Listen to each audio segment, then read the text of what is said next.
In the Light Part 1 video, we discussed exposure and white balance. As a reminder, the word photography has Greek roots and roughly means light writing. In this video, we will examine the direction and types of light. There are 3 directions of light: frontal lighting, side lighting, and backlighting. With frontal lighting, the light is behind you, the photographer, and is falling directly on your subject. This type of lighting will make your subject well lit. However, it has a tendency to flatten your subject because it takes away many of the shadows that make objects appear three-dimensional. With side lighting, the light is coming at the subject from the side. This type of lighting makes textures really pop and adds interesting shadows and contrast. Side lighting emphasizes the three-dimensional nature of your subject, giving it depth. Pay attention to the shadow it creates, though, because it may create some pretty crazy and unwanted ones. And then there is backlighting. Backlighting can be difficult to use, but it can create some of the most spectacular photos. This is when the light is coming from behind the subject. With backlighting, you outline your subject in light, helping to separate it from the background. If you expose for the bright background, backlighting can turn your subject into a silhouette. If you're using natural light, you will have to position your subject and yourself in relation to the sun to achieve these different directions of lighting. When shooting, first take a minute to assess where the light is coming from, and then move around to see what position looks best. When you don't have access to natural light, you may need to create the light source using a flash. Be careful when using the flash that is attached to your camera. On-camera flash often creates harsh-looking light because it is small and positioned very close to the camera lens. With off-camera flash, you can control how bright the flash appears by adjusting how powerful it is. With off-camera flash, you also have more control over where the light is coming from. Off-camera flash can be positioned higher or lower than the on-camera flash, so the light isn't hitting the subject straight on. Some flashes can be placed to the side of your subject or behind. If your flash can swivel or tilt, you can point the light up or to the side so that it bounces off a ceiling or a wall and onto your subject, making it look more natural and less direct. Try this fun exercise to experiment with the direction of light. For this exercise, you will need an egg and a flashlight. Move the flashlight around the egg, observing how it affects the shape, mood, and view of the egg. Next, let's talk about the different types of light: direct, diffused, and reflected. Direct light is harsh and often found in the middle of the day. It's going to create harsh shadows and heavy contrast.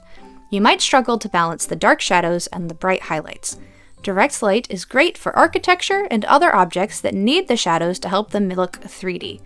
To visualize direct light, imagine a very sunny day. Diffused light is nice and even. It has been softened in some way. The shadows and highlights are not extreme, but naturally balanced. The downside is that this can cause images to look flat because of the lack of shadows. Diffused light is usually better for portraiture, as you typically don't want harsh shadows on people's faces.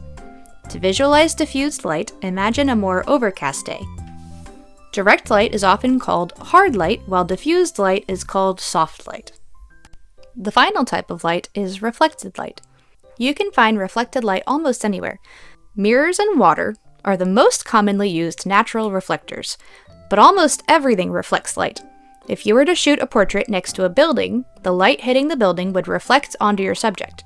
The color of that building will affect the color of your photo. You can use a tool called a reflector to bounce natural light onto your subject. Reflectors can come in different colors, such as gold, silver, or white. You want to catch the light with the reflector and direct it towards your subject.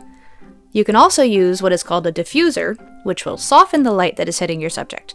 A diffuser is going to let the light pass through it rather than bounce off of it. You hold the diffuser between the light source and your subject.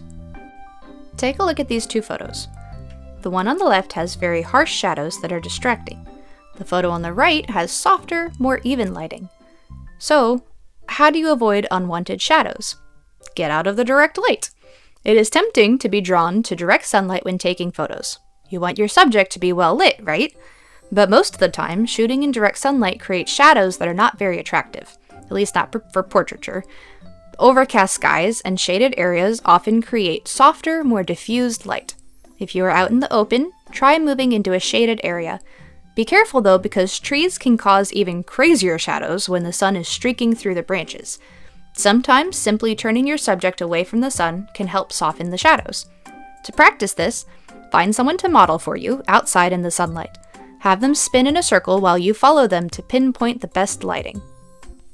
To recap, the direction and type of light that you use will greatly affect what your photos look like. The 3 main directions of light are frontal lighting, side lighting, and backlighting. This refers to where the light is coming from in relation to the subject of the photo. The different types of lighting are direct, diffused, and reflected. Each of these have their place, but they each have their downsides as well. Choose what type of light and what direction of light works best for your photo. If you have any questions about how to use light in your photos, let us know in the comments, and thanks for watching.